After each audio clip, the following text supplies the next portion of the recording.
Principle of momenta. Principle of momenta क्या होता है? प्रिंसिपल ऑफ मोमेंटा को समझने के लिए सबसे पहले एक टर्म आता है इक्विलिब्रियम। क्या आता है? Equilibrium.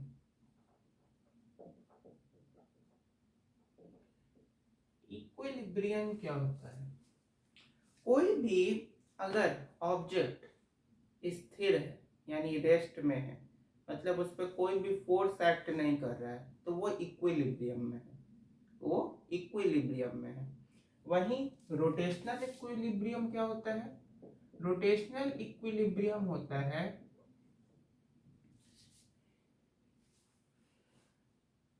when resultant of all torque acting on a body is zero। मतलब रोटेशनल मोशन में जो फोर्स लगता है वो टॉर्क होता है, और जब टॉर्क सारा रिजल्टेंट जो होगा, सारे टॉर्क का जो रिजल्टेंट होगा, वो अगर नेट जो है, नेट मतलब क्या, टोटल, टोटल जीरो हो जाए, तो उसको हम लोग बोलते हैं, उसको क्या बोलते हैं? Rotational equilibrium. समझ में बात आई इतनी? प्रिंसिपल ऑफ मोमेंटम में हम लोग को समझना है, जैसे ये एक सीसॉ देखियो ना, सीसॉ, एक सीसॉ स्कूल में, इसको सीसॉ समझ लो। इसको क्या समझ लो? सीसॉ। ठीक, सीसॉ में एक तरफ इधर m1 मास है, इस तरफ m2 मास है। इधर m1 मास है, उधर m2 मास है। m1 मास का ये जो O है, ये O क्या है? Centre of mass. यानी इस पूरे सीसॉ का जो सेंटर ऑफ मास है वो कहाँ पे केंद्रित है? O पे। O पे इस पे है। तो O से m1 मास का जो दूरी है वो d1 है, O से m2 मास का जो दूरी है वो है d2। तो यहाँ पे प्रिंसिपल ऑफ मोमेंटम ये बताना चाहता है, जैसे m1 मास का नीचे वेट क्या होगा? m1g, m1g, और m2 का होगा नीचे m2g। एक चीज हम लोग पढ़े हैं कि जब भी एंटी क्लॉकवाइज कोई चीज चलता है, कोई चीज एंटी क्लॉकवाइज चलता है तो वो पॉजिटिव होता है, और कोई चीज अगर क्लॉकवाइज चलता है तो वो निगेटिव होता है ना? अभी गणित में ही पढ़े हैं, मैथ में, ट्रिगो में, कि कोई चीज अगर उल्टा चलता है तो वो पॉजिटिव, और सीधा चलेगा तो निगेटिव। जो हम बताए भी थे कि आज का जो समय है वो उल्टा चलने वाला है, मतलब आज में जो सीधा लोग चलेंगे उनके साथ गलत होगा, निगेटिव चीजें होंगी, और जो लोग उल्टा चलेगा आज के समय में उनके साथ सही चीजें यानी पॉजिटिव चीज होगा। तो यही चीज यहाँ बताया जा रहा है कि m1g into d1 is equal to m2g into d2। यही होता है आपका प्रिंसिपल ऑफ मोमेंटम। यानी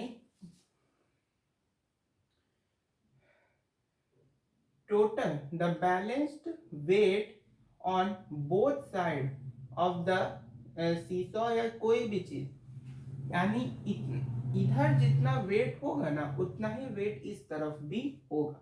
यही चीज आपका प्रिंसिपल ऑफ मोमेंटम बताता है। बात समझ में आई? इधर जितना वेट होगा उतना ही वेट उधर होगा। चलिए चलिए मोमेंट ऑफ इनर्शिया समझते हैं। मोमेंट ऑफ इनर्शिया क्या होता है? यहाँ पे ये है आपका एक्सिस ऑफ रोटेशन। ये क्या है? Axis of rotation. Axis of rotation इधर घूम रहा है, ऐसे घूम रहा है, कैसे? Anti clockwise.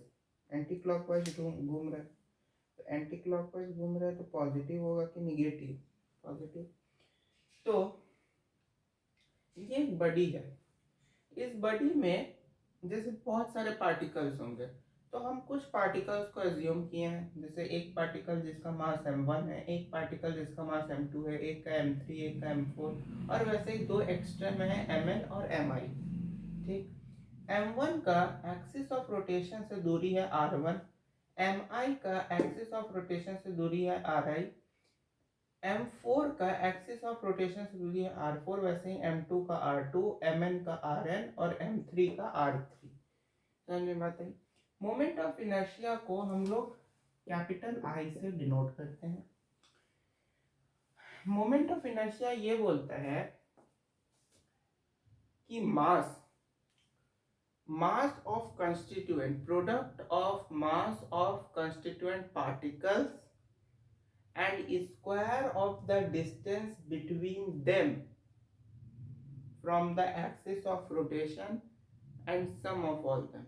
समझ में बताइए, मतलब sum of product of mass of constituent particles and the square of the distance between the mass and the axis of rotation. Simple अगर लैंग्वेज में बताया तो ऐसे कुछ m1 r1 square plus m2 r2 square plus m3 r3 square plus dot dot dot plus mn rn square, यही होता है आपका मोमेंट ऑफ इनर्शिया। यानी मास और उसके डिस्टेंस का स्क्वायर प्लस सेकंड पार्टिकल के मास और उसके डिस्टेंस का स्क्वायर एक्सिस ऑफ रोटेशन से प्लस थर्ड पार्टिकल का मास और उसका एक्सिस ऑफ रोटेशन से distance plus dot dot dot जितने पार्टिकल्स हैं यहाँ पे फॉर एन पार्टिकल्स के लिए हम बताए हैं, फॉर एन पार्टिकल्स के लिए बताए हैं। इसको अगर शॉर्ट में लिखना चाहें तो ऐसे लिख सकते हैं summation i tends to 1 and MI RI का होल स्क्वायर। ये हो गया आपका moment of inertia, note down कर लो।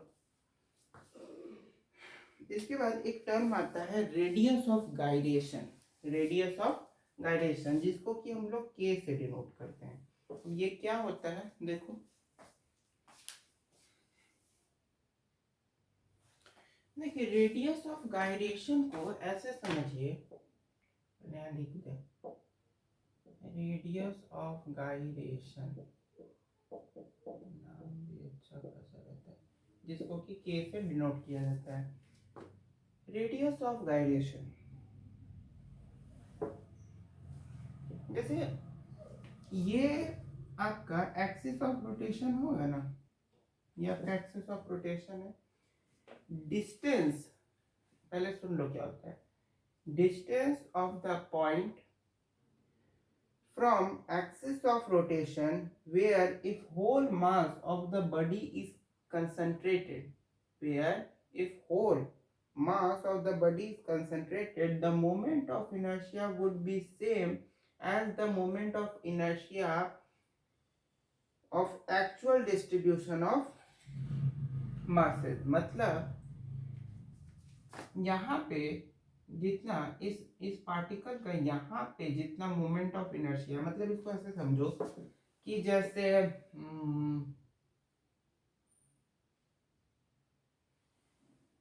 ये तुम्हारा कोई पर्टिकुलर पॉइंट है, ठीक, इस पर्टिकुलर पॉइंट पे इन सारे मासेस का जो मोमेंट ऑफ इनर्शिया है, मतलब यहाँ पे इस अभी जहाँ पे ये सारे पार्टिकल्स हैं इन सारे का मोमेंट ऑफ इनर्शिया क्या होगा, mn rn स्क्वायर, यही होगा।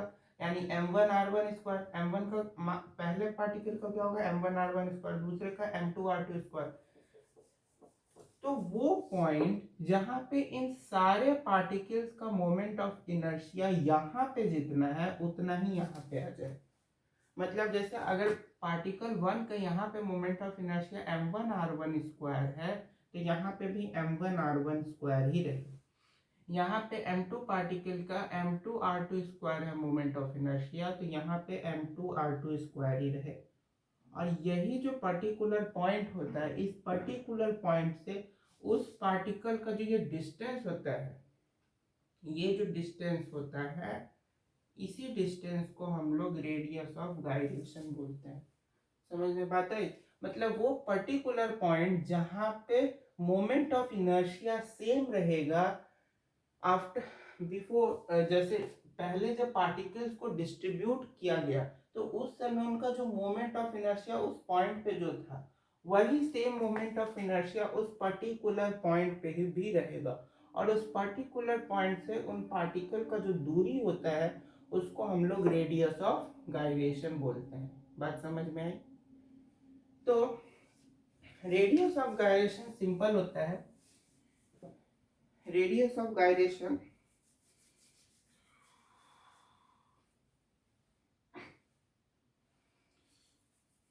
एक मिनट,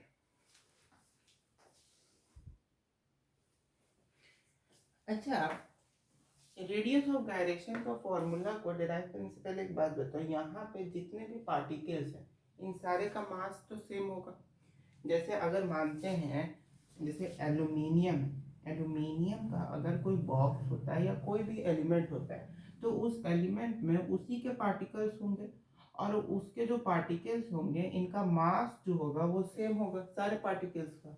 उसी तरीके से इसमें ये जो बॉडी है इसमें जितने भी कंस्टिट्यूएंट पार्टिकल्स हैं इन सारे का जो मास है वो तो सेम होगा, इन सारे का मास क्या होगा, सेम होगा। तो अगर इन सारे का मास सेम है तो इसको हम लोग एज्यूम कर लेते हैं कि m1 is equal to m2 is equal to dot dot dot dot is equal to mn, मतलब मान लेते हैं कि n पार्टिकल्स है तो n पार्टिकल्स के लिए mn, और इन पूरे को is equal to capital M से डिनोट कर देते हैं, मतलब ये सारा जो है कैपिटल M से इसको डिनोट कर देते हैं। तो एक बात बताओ, मोमेंट ऑफ इनर्शिया इस पॉइंट का क्या होगा, इस पॉइंट का मोमेंट ऑफ इनर्शिया क्या होगा, इस पॉइंट को मान लेते हैं P। तो पॉइंट P का मोमेंट ऑफ इनर्शिया क्या होगा, m के स्क्वायर, क्या हो जाएगा m के स्क्वायर, और बाकी सारे पॉइंट का मोमेंट ऑफ इनर्शिया क्या हो जाएगा, is equal to m1 r1 square plus m2 r2 square plus dot dot dot dot plus mn rn square, यही होगा। अब यहाँ पे हम m1 m2 और डॉट डॉट mn तक जितना भी है उन सारे को क्या माने हुए हैं, कैपिटल M। तो इन सारे को कैपिटल M से रिप्लेस कर दो। कैपिटल M से अगर रिप्लेस करोगे तो M को अगर कॉमन ले लें, M को कॉमन ले ले तो अंडर ब्रैकेट क्या बचेगा, r1 square plus r2 square plus rn square, यही बचेगा। अब यहाँ पे एक काम करते हैं, इसको हम लोग n से ऊपर नीचे डिवाइड कर देते हैं। जैसे अगर इसको हम लोग m को अगर n से ऊपर और नीचे यानी ऊपर n मल्टीप्लाई करते हैं नीचे n डिवाइड करते हैं कोई फर्क नहीं पड़ेगा। तो m is equal to M के square is equal to m n by n, n को नीचे डिवाइड किए n से ऊपर मल्टीप्लाई किए, मल्टीप्लाई डिवाइड करेंगे ऐसे कट जाएगा, 1 आ जाएगा, ऊपर वाला स्टेप आ गया तो कोई दिक्कत नहीं है, कर सकते हैं, कर देते हैं। अब यहाँ पे n से हम लोग मल्टीप्लाई किए साथ में वो चलेगा r1 square plus r2 square plus dot dot dot dot rn square, जो वो अपना चलेगा। अब यहाँ पे k स्क्वायर को रहने देते हैं, ये बात समझ रहे हो ना, ये क्या है, ये क्या है m के स्क्वायर, रेडियस ऑफ गायरेशन जो है ना ये radius of gyration, radius of gyration जिस पॉइंट पे है उस पॉइंट का मोमेंट ऑफ इनर्शिया है, उस पॉइंट का मोमेंट ऑफ इनर्शिया, यानी इस पॉइंट का मास को हम लोग मान लिए हैं कैपिटल, और कैपिटल वही बोल रहे हैं ना कि सबका मास सेम है, मास सबका सेम है इस कैपिटल M के बराबर, क्योंकि अगर मोमेंट ऑफ इनर्शिया इस पॉइंट पे इन सारे पार्टिकल्स का अगर मोमेंट ऑफ इनर्शिया इस पर्टिकुलर पॉइंट पे सेम है तो उसका मास इक्वल होगा, मास इक्वल होगा तो उसको कैपिटल M से डिनोट किए, और उसका जो डिस्टेंस होगा वो यही रेडियस ऑफ गायरेशन होगा जिसको K से डिनोट किए। तो इसके बाद उसके बाद देखो ये जो M है यहाँ पे इस M को नीचे भेज दो, तो M को अगर नीचे भेजेंगे तो क्या आ जाएगा, n m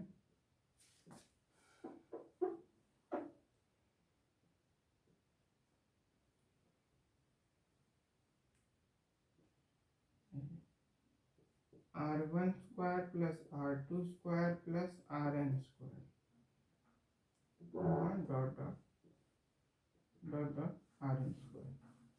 तो m से m कैंसिल हो जाएगा, इसमें कोई समस्या नहीं।